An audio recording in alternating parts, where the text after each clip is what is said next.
Hello everyone, welcome to Surya education channel. First time మన channel చూసినట్లయితే please like, share, subscribe చేసుకోండి. Today మనం TET డిఎస్సికి సంబంధించి సోషల్ చెప్పుకుంటున్నాము. అది 10th క్లాస్ సోషల్ లోపల ఫస్ట్ లెసన్ని ఈరోజు క్లాస్లో చూస్తూ వెళ్ళిపోదాం. ఫస్ట్ లెసన్ చూడండి, భారతదేశం భౌగోళిక స్వరూపాలు. మనకు ఈ లెసన్ స్టార్టింగ్ ఇట్లా ఉంటుంది.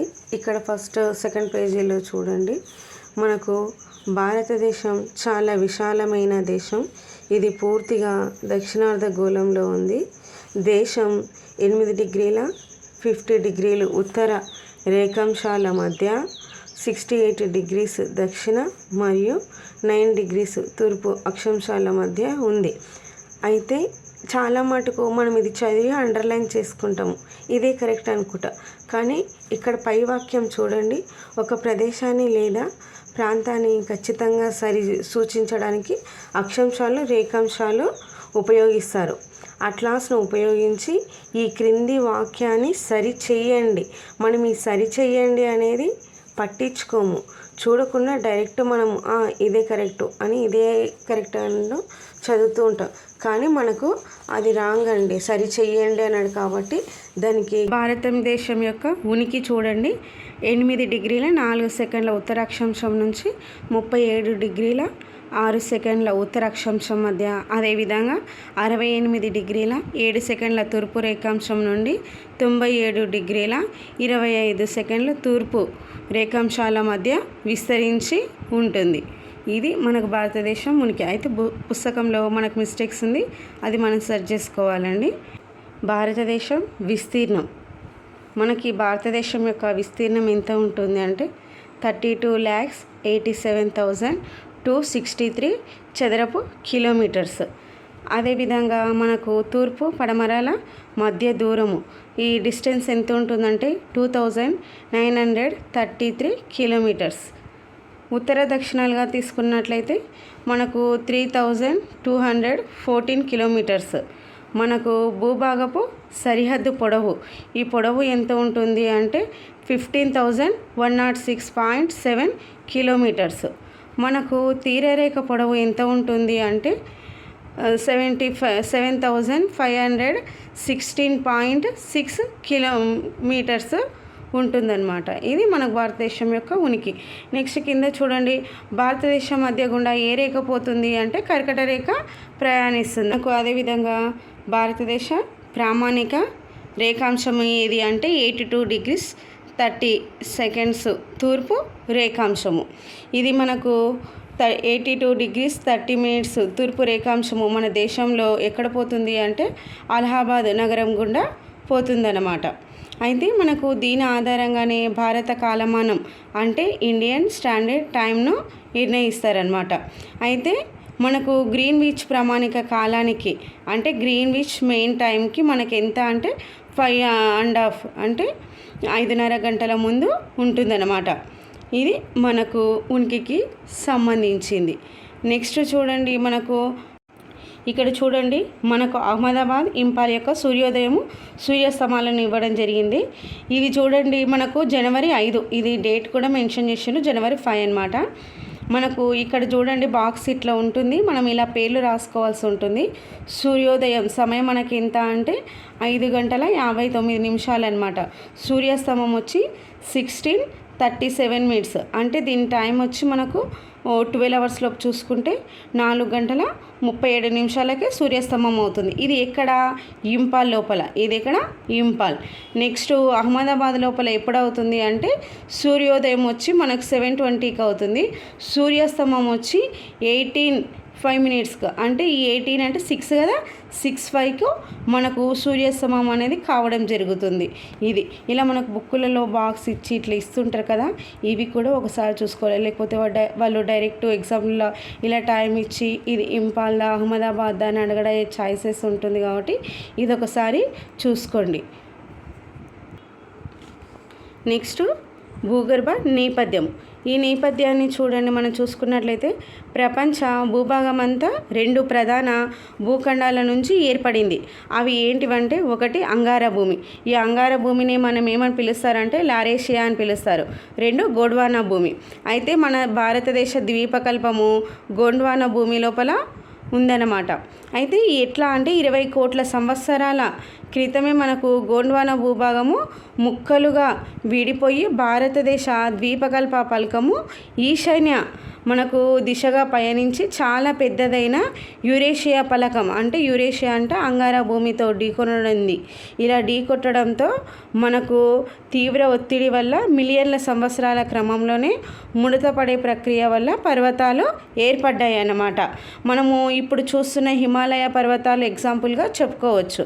నెక్స్ట్ చూడండి, ద్వీపకల్ప పీఠభూమిలో ఉత్తర అంచులు పగిలిపోవడం వల్ల ఒక పెద్ద లోయ ఏర్పడిందనమాట.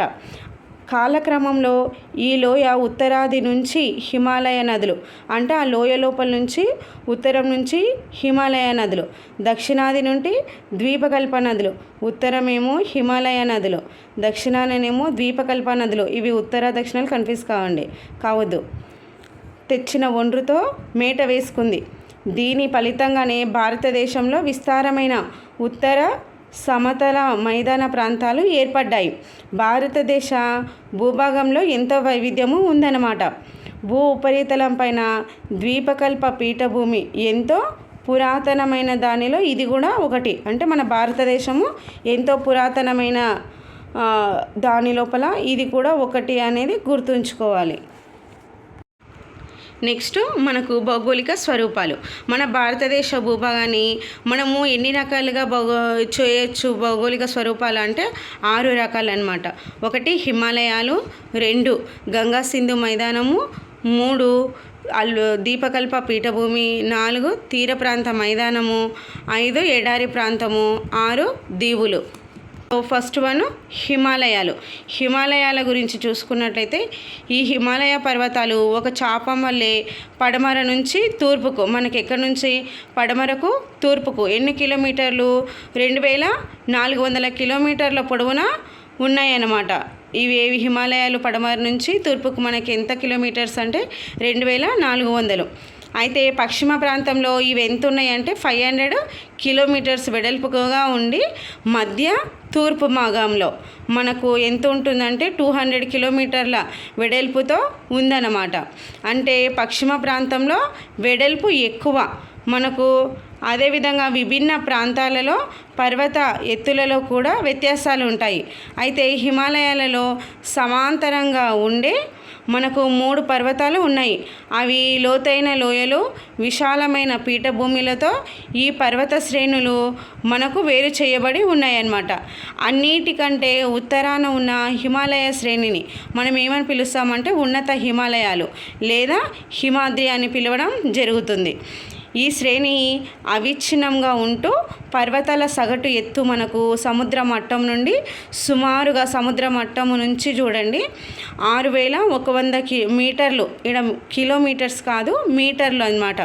6100 మీటర్లు మనకు ఉంటుందన్నమాట సముద్ర మట్టం నుంచి. నెక్స్ట్ చూడండి, హిమాద్రి శ్రేణి మంచుతో కప్పి ఉంటుంది. ఇక్కడ మీకు హిమాని నదులు కూడా కనిపిస్తుంటాయి. మంచు ఉంటుంది కాబట్టి ఇక్కడ మనకు హిమాని నదులు అనేటివి ఉండడం జరుగుతుంది. దేని లోపల, హిమాద్రి శ్రేణి లోపల. ఇవి మంచు పేరుకుపోవడం, హిమాని నదులు కరుగుతూ కదలడం వంటి వార్షిక చక్రం, అంటే సంవత్సరం పాటు ఈ ప్రక్రియ జరుగుతూనే ఉంటుందన్నమాట. అందుకే ఇక్కడ మనకు జీవనదులు అంటే ఎప్పటికీ నీరు అనేది ఇంకిపోదు, అంటే నదులు ఎండిపోవడం అనేది జరగదు. ఎప్పుడూ నీరు ప్రవహిస్తూనే ఉంటే వాటిని మనము జీవనదులు అని పిలవడం జరుగుతూ ఉంటుంది. ఇది మనకు ఫస్ట్ వన్ హిమాద్రి శ్రేణి గురించి చెప్పుకున్నాం. నెక్స్ట్ హిమాలయాలు మధ్య లేక నిమ్న లేక హిమాచల్ హిమాలయాలు అన్నమాట. ఇవి చూడండి మనకు దక్షిణాన ఉన్న శివాలిక్ శ్రేణి మరియు ఉత్తరాన ఉన్న ఉన్నత హిమాలయాల మధ్యన సమాంతరంగా మనకు ఉన్న ఈ పర్వత శ్రేణులను మధ్య హిమాలయాలు, హిమాచల్ లేక నిమ్న హిమాలయాలు అని పిలవడం జరుగుతుంది.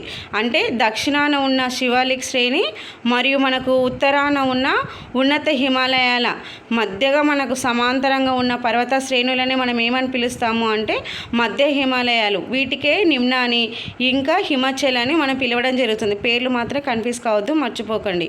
నెక్స్ట్ చూడండి, ఈ శ్రేణి జటిలమైన వ్యవస్థను కలిగి 60 నుండి 80 కిలోమీటర్స్ వెడల్పుతో సముద్ర మట్టం నుండి 3500 నుంచి 4500 మీటర్ వరకు వివిధ ఎత్తులలో ఉన్నాయన్నమాట. అంటే సమాన ఎత్తులు కాదు, డిఫరెంట్ ఎత్తులతో ఉన్నాయన్నమాట.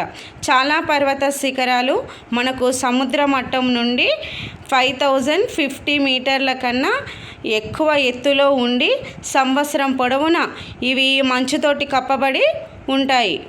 లోపల చూడండి, పీర్ పంజల్, దౌల్దార్, ముసోరి, నాగ్దీబా, మహాభారత్ లేక్ మొదలైన మధ్య హిమాలయాలలోని ముఖ్యమైన పర్వతాలు అన్నమాట. మధ్య హిమాలయాలలో దక్షిణ భాగాన కాశ్మీర్లో ఉన్న పీర్ పంజల్ శ్రేణి పొడవైనది మరియు మనకు ముఖ్యమైనది కూడా. పీర్ పంజల్ శ్రేణి అనేది మధ్య హిమాలయాలలోపు ముఖ్యమైనది, అదేవిధంగా మనకు పొడవైనది కూడా అన్నమాట.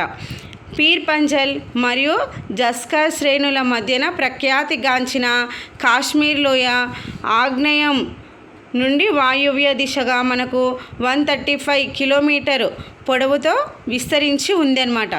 ఈ లోయ 40 కిలోమీటర్స్ వెడల్పుతో మనకు మరియు 4921 చదరపు కిలోమీటర్ల విస్తీర్ణంతో సముద్ర మట్టం కన్నా మనకి ఎంత అంటే 1585 మీటర్ల సగటు ఎత్తులో ఉంటుంది. ఇదేది కాశ్మీరు లోయ అన్నమాట. నెక్స్ట్ చూడండి, మధ్య హిమాలయాలో తూర్పుగా ముసోరి మరియు నాగ్దీబా శ్రేణులు ఉన్నాయి. ముసోరి మనకు ఎంత శ్రేణి అంటే 2000 నుంచి 2600 మీటర్ల సగటు ఎత్తులో మరియు 120 కిలోమీటర్ల పొడవున ముసోరి నుండి లాన్స్ మనకి ఎంత ఇది లాన్స్ డౌన్ల మధ్య విస్తరించి ఉంది. ముసోరి, నైనిటాల్,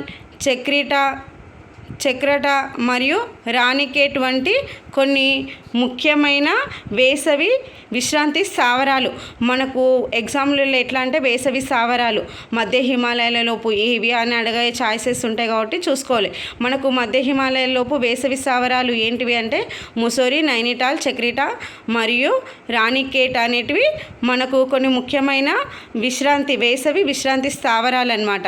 ఇవి సముద్ర మట్టం నుంచి ఎంత అంటే 1500 నుంచి 2000 మీటర్ల ఎత్తులో ఉంటాయి కాబట్టి చల్లగా ఉంటాయి అన్నమాట. మొత్తం మీద మధ్య హిమాలయాల శ్రేణులు మానవ జీవనానికి తక్కువ ప్రతికూలతను మరియు మనకు ఎక్కువ అనుకూలతను కలిగి ఉన్నాయి.